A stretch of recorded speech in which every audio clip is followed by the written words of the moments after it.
What's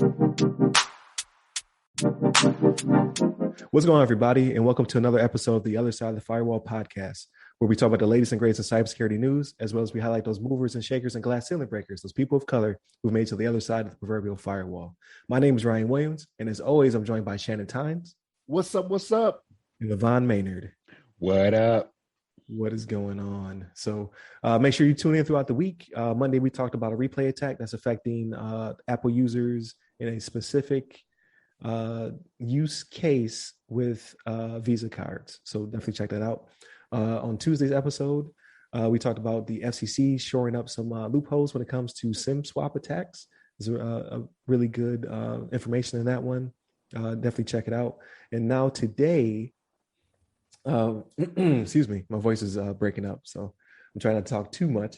But today, I posed the question: has ransomware passed the point of no return? So in this article that was on the Wall Street Journal by Kevin Poulsen, Robert McMillan, and Melanie Evans, I'm sorry. It's a hospital hit by hackers, a baby in distress, the case of the first alleged ransomware death. So this is potentially the first recorded ransomware death.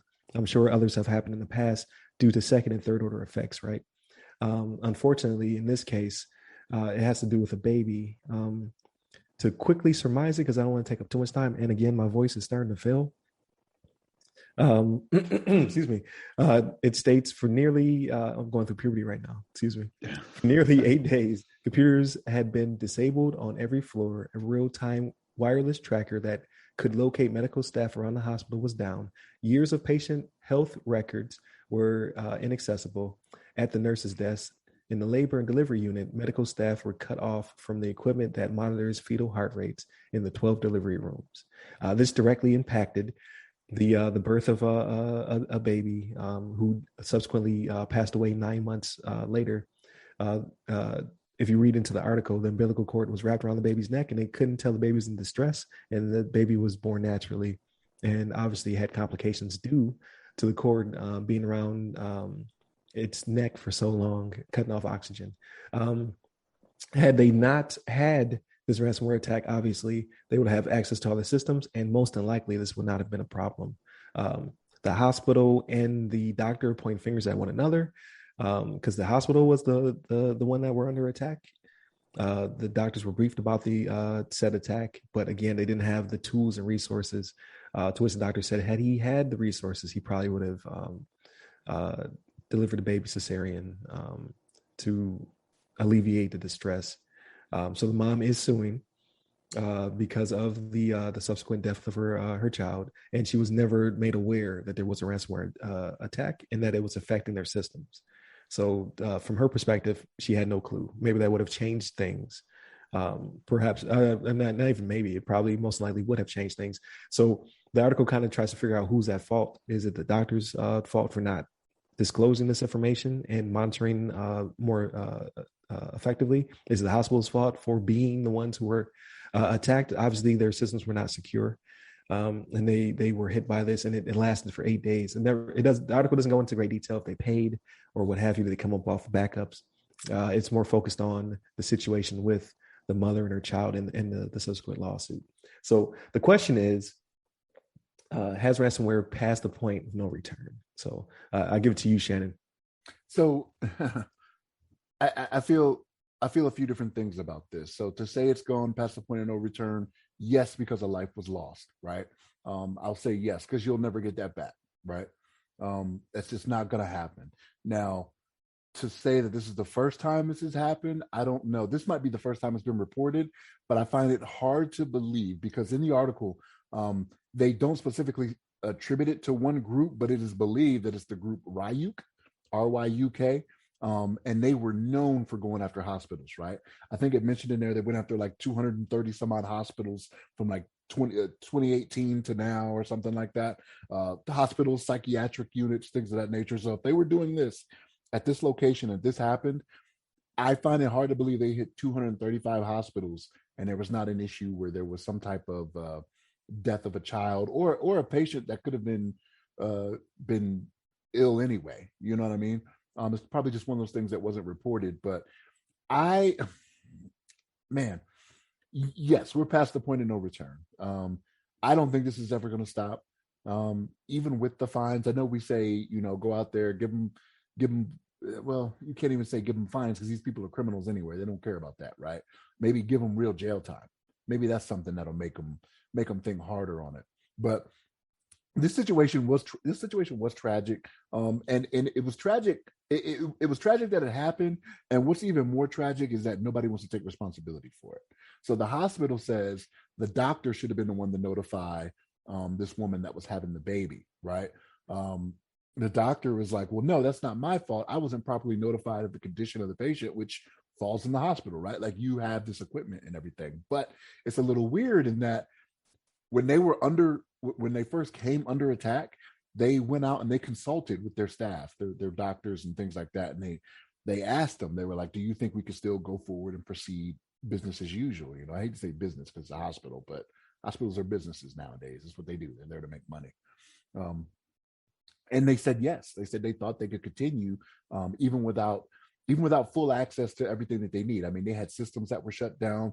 The reason this one, as you alluded to, the reason this one was so tragic in how it ended was that they actually talk about how the nurses station had a monitor that was hooked up to a system that was not working. Like, it monitors fetal heartbeats and things like that for people that were in labor or soon to go into labor, ready to deliver. And it was not working at the time, right? So they couldn't tell this baby was in distress. And it's one of those things where it's like, okay, well, I don't know who to blame here, right? Because even if the doctor had said something like, what would this person's options have been? I don't know where the next closest hospital that could have helped her was. If she's in a big city area, I don't even remember where this took place. Do you remember where this took place, Ryan? I'm trying to remember. I'll look for it. Article. But Spring Hill Medical Center, wherever that is at, Alabama. It was in Alabama. So in Alabama, I'm not going to sit here and say, Alabama has a lot of hospitals all over the place, right? It may be a large state land-wise, but it doesn't have a lot of people that live there, so there's probably not a lot of hospitals, right? So her choices may have been limited anyway. She may not have been able to go over to a hospital 2 counties away or whatever it may have been, right? This may have been her only option for what she needed. But yeah, this has gone too far with this. Stuff like this is just, it's tragic. I find it hard to believe it is the only time it's happened. It just hasn't been reported yet. And this may be the spark that lights it up to where all of a sudden you'll start seeing more cases come. They'll be like, well, this happened in 2017, 2018, they'll start coming out. But I don't know. I hate to see this, right? Because a young life was lost. But as I've said before already, I'm almost positive it's not the first time, but it's still sad. But LeVon, what's your thoughts on this, man? Yeah, I'm right there with you. I think it's. I'm sure it's not the first time. I mean, this is as many hospitals and stuff they've attacked, and even with the pipeline, I'm sure that kind of like maybe not directly, but it probably caused somebody to pass away from not having access to some resources they needed, or some people are trying to or acting a fool, trying to get gas and having fights and whatever. There's little things like that you probably don't even know about. It probably had some sort of like relation to that whole situation, but. Without a doubt, with the hospitals being attacked, I mean, you gotta imagine there's got to be some patients out there that've been affected by this, and I know hospitals have been, denied access to the records as a result of ransomware, and patients need, patients and or doctors need that information to follow some procedure or like to follow up on the patient's medical history and give them the treatment that they need, and not having access to that can obviously cause has a chance of causing death, but. This is obviously a big deal, and nobody wants to see a life, a life taken away, especially by this means. And and I'm hopeful that obviously, we're doing our cybersecurity thing here, and I'm hoping that the hospitals take these things serious as far as like securing their infrastructure, securing their devices, keeping stuff up to date. As I know, I've seen, I think nowadays they look pretty good. Like I'm seeing a lot of systems updated, at least like on Windows 10. I remember going to hospitals and, not too long ago and seeing like XP and things like that on their systems. I'm like, what the hell are they doing? They're on this old operating system. Windows 10 has been out for however long, like it's been around for at least a few years now, 6 years, I think. And they're still sitting around on XP. But, hopefully these hospitals are taking this serious, because obviously their patients are, their responsibility. And like you said before, Shannon, that it is like, unfortunate thing is that it is a business. And even as a business, they need to make sure that they're providing the best service so that people want to come to them, and that they, make sure that their hospital is like, known for being a quality hospital, and not known for being, susceptible to ransomware and then patients dying left and right because of, some situation like this. But, like I mentioned, I'm hopeful that these hospitals kind of take this serious and that they start upgrading the systems. And I think as well with the hackers I think we read some reports, a few weeks back, some other hackers, some ransomware, because we've seen this quite a bit over COVID times. But the hackers, I don't think they intentionally, try to harm people. They have some sort of, I think for the most part, they have some sort of ethics, some sort of moral code, even though they're not doing obviously morally good things. They don't want to kill people. They don't want to harm people. But it's just like a result of their actions that will cause that kind of this kind of situation to happen, especially when they're targeting the hospitals, because they think the hospitals are going to be under pressure, so they're going to want to pay the money as quickly as possible and get the systems back up. So they're trying to use that as leverage. But from some of the reports that we saw, and some of them, like even with the I think it was the meat. Revel. So I remember Revel had the same thing. Yeah. Like, they're like, oh, we didn't mean to do this. Like, it's right. We don't target these things because we don't want to cause undue harm. Right. But you'd be like, but that's an immature viewpoint of it, right? Like, mm-hmm. you are potentially going to kill somebody by doing that. Even with a blackout. Like if you knock out power and somebody needs something, like let's say the generator fails in the hospital, you knocked out the power and then somebody's on life support and they die. Like you did that. I mean, like, there's second and third order effects. Like every cyber attack is potentially a kinetic strike. You're not blowing things up with bombs, but to knock out a generator that's powering people's lives, they're on a ventilator, especially now during COVID. Oh man, the hospital went down, they would lose hundreds of patients potentially. Right. Yeah, it's like a chain reaction. Yeah. Your intent is not what's going to keep you out of jail, though, right? It's always the end result. Right. I can't tell you how many people go to court and be like, "That was not my intention." Be like, "Well, it's manslaughter then." Right. You still, you didn't have the intent to go and do whatever it was. You know what I mean? Like, if I drunk drive, I don't drink at all, so it's not a concern. But if I drunk drive, it doesn't matter that I left the house and I didn't intend to kill somebody. I did. I can't go to the judge and be like, "Hey, don't throw me in jail because that was not my intention." Well, that's not how that works. You know what I mean? Yeah. So another aspect of it, I guess, would be to ask the question: is the government more responsible, or should there be more governance in these privatized hospitals?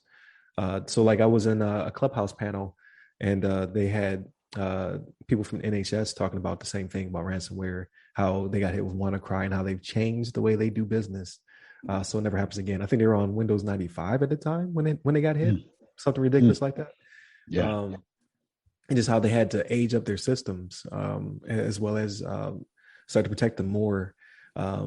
What's crazy is I didn't know the guy who I was talking with, because Clubhouse, you raise your hand and then you can speak. So I was talking directly to this guy. I connected with him on Facebook after. He was the CIO for the NHS, so all of NHS.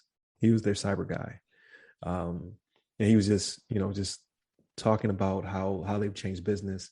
And then when he talked to people in the States, like obviously I was not a subject matter expert in that regard. I just had questions. We're not doing the same because it's privatized. Like, so if you want your hospital to be secure, then you need to get a team. You need to get your own CISO. You need to get your X, Y, and Z, as opposed to NHS is obviously socialist, right? So he is the director across all of it. And then he has people who work underneath him to try to secure all the systems because they're all the same for the most part. as opposed to us, like you said, some are on 95, some are on XP.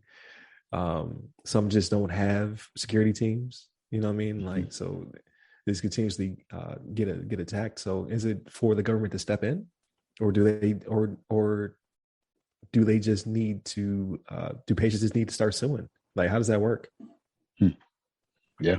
So is it considered a public health thing though, right? So that's what it comes down to. So Right. if the government says, okay, we're stepping in because it's a public health issue, that if they're out of date, it could be a matter of, losing your records, losing your social security number, things of that nature, or people actually dying, like in this instance, right? Now, this is harder to sell than recent things where people say it's a public health issue, right? It's a little bit of a harder sell because it's not going to be on such a grand scale like it is with COVID. But yeah, I don't know how we would go about that. And like you said, the guy for NHS, I mean, that's a government position, right? It's socialized through England, right, or the UK or whatever. Yeah. NHS. Yes, there's the whole UK, I think, has NHS from I don't know how deep it goes. Like, is it just the United Kingdom that has NHS, or does it sweep into the rest of Europe as well? That is a question I cannot answer. But I think it's just through Europe. Yeah, you think so? Okay, I think so. I think it's not just the UK. I think it also sweeps through Europe, at least portions of it. But I don't remember when I was in Germany. I never went to one of their hospitals, so I don't know. Yeah. Okay. But as opposed to the U.S., it's let's say there's 1 million hospitals. There's a million different fiefdoms, right? Like, everyone is their own specific privatized